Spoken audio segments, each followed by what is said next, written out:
what the good and bad influence on you is as not only allowing you to make those choices, but allowing you to make them gradually. Like, you can't just be out of everything evil right away. You can't survive it. I want the truth. You can't handle the truth. Spiritually, physiologically. Physiologically. You can't do that. So that's what we're about to read now. That's the point of it. That's the point of it, right? Okay. I was given a personal demonstration of the way spirits flow into a person on earth. When they come to us, they take on our entire memory, everything we have learned and absorbed since infancy. The spirits imagine the information is theirs, so they play... Okay, like, it's just going to be weird sounding. Yeah. So they play our part inside us. However, they are not allowed to enter any further than our inner levels, the levels of the thought and will. They are not allowed to reach our outer levels, the levels of deed and word. These come into play through a general inflow from the Lord without the mediation of individual spirits and angels. Wow. Yes, I understand that in the times that are described in the New Testament, there was actually what Swedenborg calls physical possession, where they could get into your arms and just move you around, or do, the guy who threw himself in the fire all the time, and it was a problem. So they got kicked out of there. Can I just say, you're talking about, these spirits we're talking about, these angels that we're talking about, according to Swedenborg, that's you and me in 100 years. Yeah. Because this is another part of the weirdness, but... It's just people who have died and are now in the afterlife. That's right.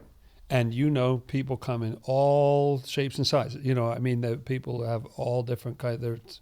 Some are nasty, some are wonderful, some are beautiful, some are not that smart, some are, it's all over the map. They come in all different sizes. And that's who the spirits are. That's who the angels are. They've been through a development. It's part of their development process. Angels more developed than people who've just recently died. But they're all just... you and me on our journey. That's right. So there used to be spirit possession. So when it talks about in the New Testament that somebody was possessed by demons, that, according to Swedenborg, that could really happen back then. But the coming of Jesus Christ changed things so much that doesn't happen anymore. I don't know if it can never happen at all, but Swedenborg says in general that doesn't happen. But what there is inward possession. Meaning possession. You get people who get really depraved in their minds, and that's because they're so tightly joined to these spirits in hell. Obsessive thoughts and things like that, addictive kind of cycles in your brain. Let me continue this next number, so we can get a little fuller picture of what's this with spirits coming to you and becoming and taking on your memory. Nonetheless, although spirits play our part inside us, so far as the activity of our thought and will is concerned, they are still unaware they are with us, because they possess everything in our memory and believe it all to be theirs, not someone else's. Another reason for them not to know they are with us is so that they will not hurt us. If spirits from hell did not think our memory was theirs, they would make every effort to destroy us, body and soul. This is the essence of hellish pleasure. Yes, and it's weird, this emphasis on the memory, that they come into our memory and even play the role of us, or basically they're in our mental house, so to speak. But it's striking me that out of all the sort of thoughts and feelings and all the spiritual stuff that's just flowing around, could be anything, could be this, could be that, what makes you, what makes me, what carves an individual from very early on is that you have different memories than anybody else. Yeah. Memories are a really crucial part. Lots of people have felt, this or that or the other. They've wanted this, or they've felt sad, but only you have, even your siblings don't have exactly the same memory, or they saw it from a different part of the room, or whatever it is, but that's what makes us who we are. And so it's very interesting that when spirits are with us, that's who they're with, that's the part of us that's a big part of who they're with when they're with us. Okay, so let me see if I can get this straight. You need to have an equilibrium in your mind. So there needs to be an influence from heaven on you and an influence from hell on you, because that equilibrium environment, which is just like the same as to say there's an equilibrium of atmospheric pressure or of temperature equilibrium. Like you've got the sun is super bright and hot, way too bright and hot, way too cosmic ray-y. Then there's a vacuum of space, way too cold, way too whatever else is bad about it. Vacuumy.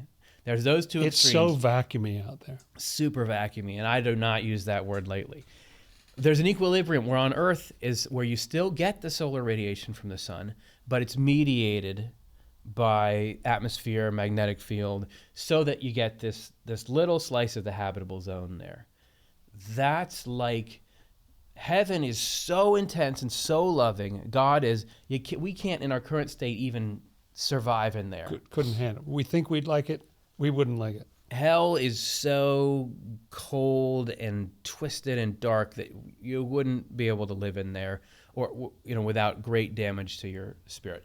So, but where the two meet, there's this little zone in which we in our current state can live. I was once in this place that's called Yellowstone National Park. Oh, greatest place in the world. And there's one thing that goes on in there is there's all this thermal activity under the ground. So you have these little springs of hot water everywhere, and you're just driving by, and there's a little one. Sometimes they're like mud pits that bubble up. Sometimes it's these amazingly iridescent colored pools of water. Sometimes it's geysers that shoot out.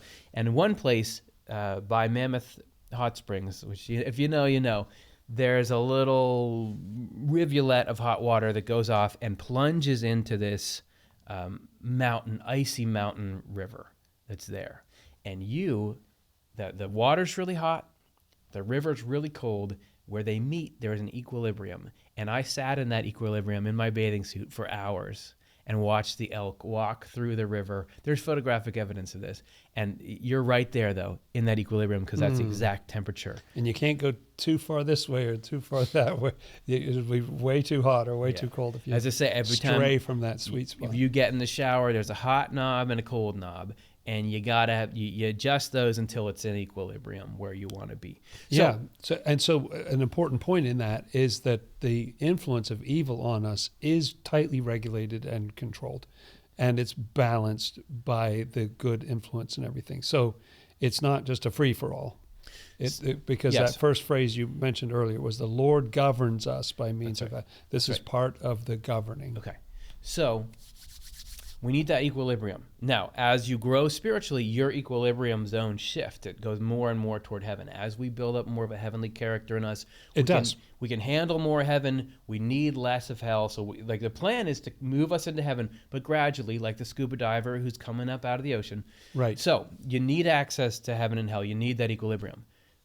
The way in which that is granted is you have spirits that are in hell come up close to you, and spirits that are from heaven come up close to you, and they act as sort of conduits to the broader hell and the broader heaven. That's right. So these spirits that Swedenborg is talking about, the ones from hell that come up so close to you that they actually for a time think that they are you and take on the things in your memory, that is so that there can be a safe access of hell to you to provide the equilibrium, and that's tightly regulated, and it'll be turned down as you learn to adapt to live without that hell.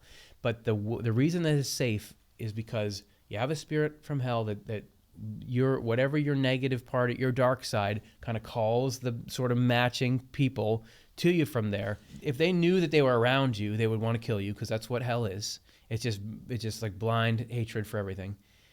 But they sort of, because they have access a bit to you and who you are, and they kind of think it's theirs, just like if somebody else hears your idea but then thinks it's their own idea, they'll defend it from everyone. That's right. If somebody thinks that they thought of it, they'll defend it from everyone. That's what it is. So they've got hell, but instead of turning on you, they sort of think that your stuff is their stuff.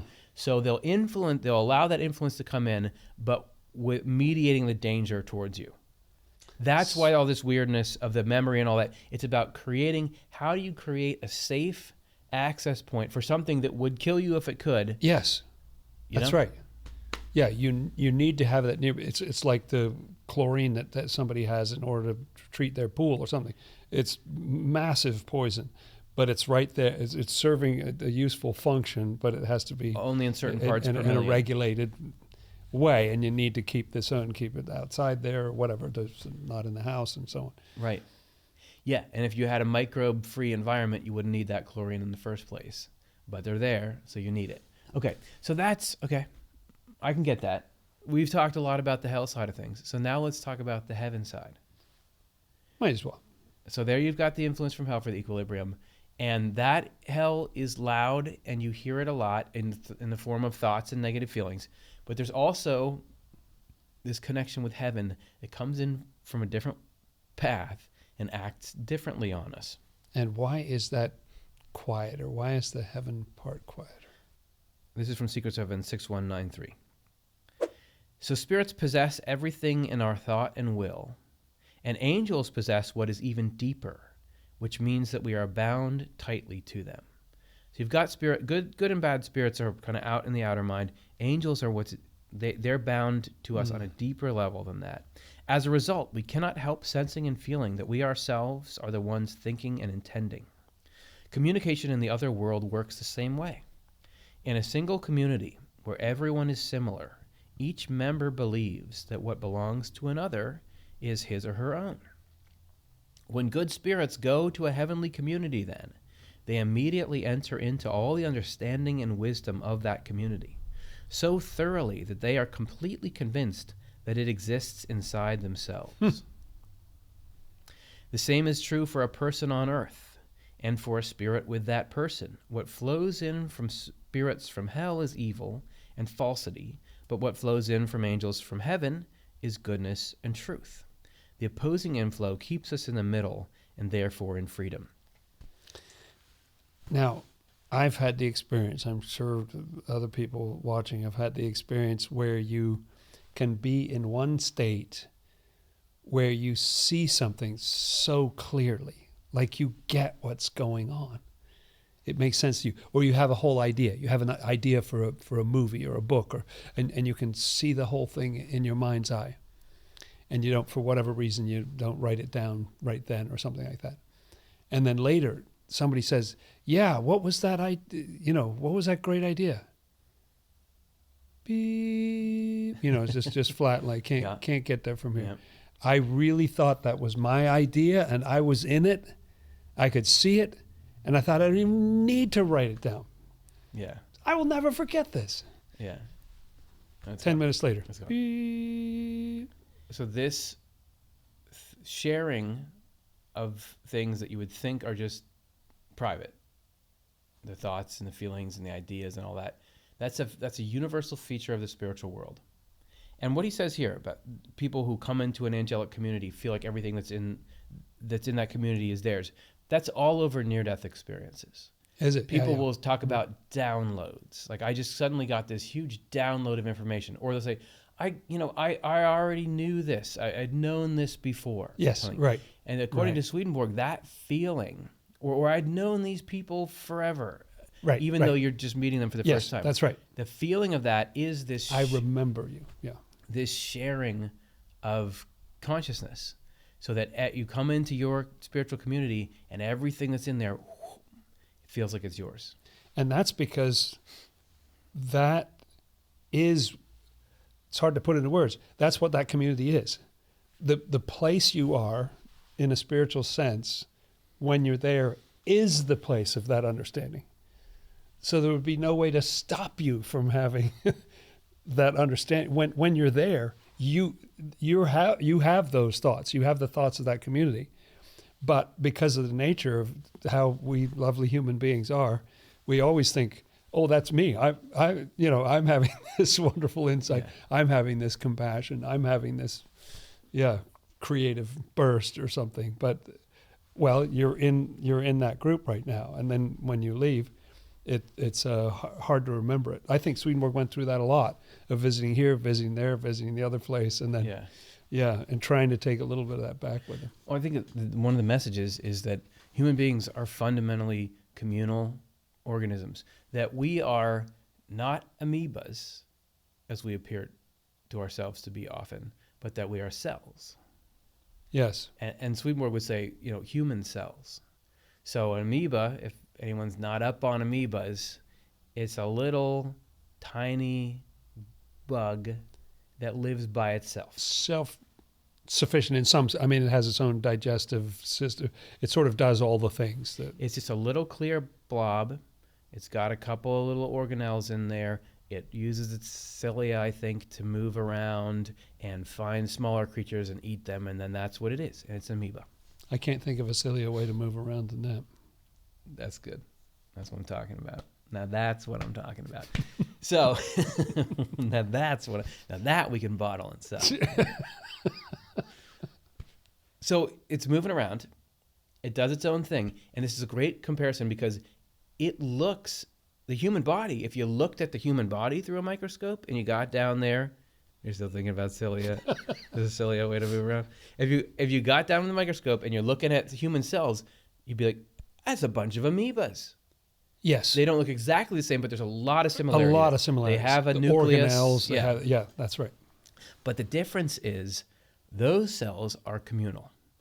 So they are, first of all, they're part of this giant system where an amoeba is trying to do everything itself. So it's trying to fight off invaders on its own. It's trying to secure food. It has to go out. And that's why it just stays one little thing and why you can't even see it with a naked eye. But when you get communities of cells and where you can specialize, and I'm a muscle cell, and I'm not just a muscle cell, but I'm part of the, I don't even know what these muscles are. I'm part of the tricep. I know that one, tricep. Good. Yes, he's a doctor. I'm part of the tricep, so I'm here. I don't fight bacteria. I don't even secure food. Right. I don't do any of that. What I do is I contract. I get a message from the nervous system, and when they say contract, I contract. And I'm next to a bunch of other muscle cells, and we actually all contract together. And by us contracting together, we can create this. You could get all the amoebas in the universe. I don't know if they could move this cup. They can't do it. But I can just do it because That's I've right. got all these cells working in a focused way together. System. That's what human beings are.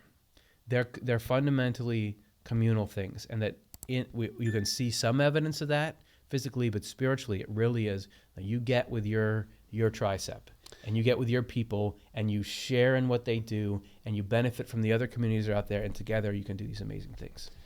And part of that, I think, is that you are influenced by and dependent on, in a different way than an amoeba is, a cell in the human body is dependent on the